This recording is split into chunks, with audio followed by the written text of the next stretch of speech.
All right, I want to take a second to talk about climbing grading. So there's lots of different grading when it comes to different parts of the world and how they prioritize grading.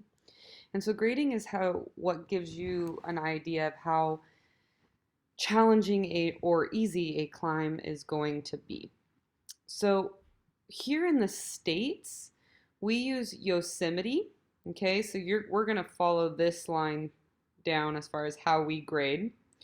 But what you'll notice is that there's a comparison here between Yosemite, the French grading scale, the Australian grading scale, and the British grading scale.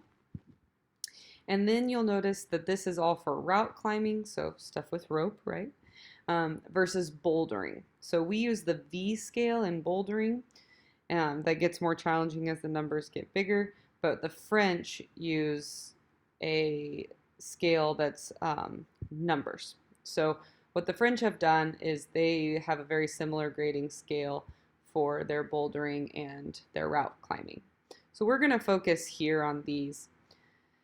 Now, when we're looking at climbing, it's important to think of two things. So first of all, in a climbing gym, this is if you go to a climbing gym, you're going to want to start on these lower numbers and follow the colors or follow the sequence that it recommends to get used to climbing. It's also important to note that climbing gyms actually, if a climb is graded at a 5.9, that's going to be an easier 5.9 in the gym than outside. Okay? So a 5, the reason it's 5 point something as far as the Yosemite scale is because a 5 is a number that requires a rope. So a 1 would be walking on flat ground, a 2 would be walking at an incline, a 3 would be walking at a challenging incline, a 4 would be sketchy to not have a rope but not required, and a 5 would be requires a rope. Okay, so 5 requires a rope, 0.4, the easiest climb that you can do. It's going to get more challenging as you move forward. What you'll notice is you have a 5.4, 5.5, all the way to a 5.9. At that point, it breaks up into A, B, and C. 5.10A, 5.10B, 5.10C, all the way to, as of now, we have a 5.15B and a 5.15C. Okay, 5.15A. Now, also, something to think about is that a climb is graded by the most challenging move on the climb.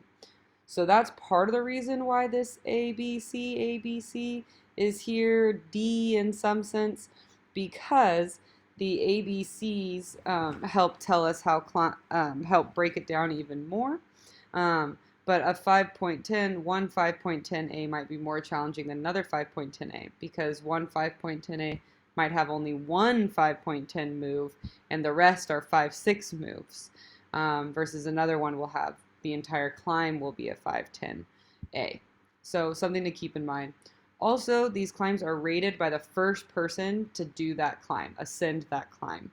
Okay, and so there's also some variations in that. There's no exact way to rate our climbs, but I would say for the most part, it's pretty put forth. It's when you start getting into these really high numbers and challenging that it can break down a little bit more challenging between climbers. V scale, relatively simple. V0, simple.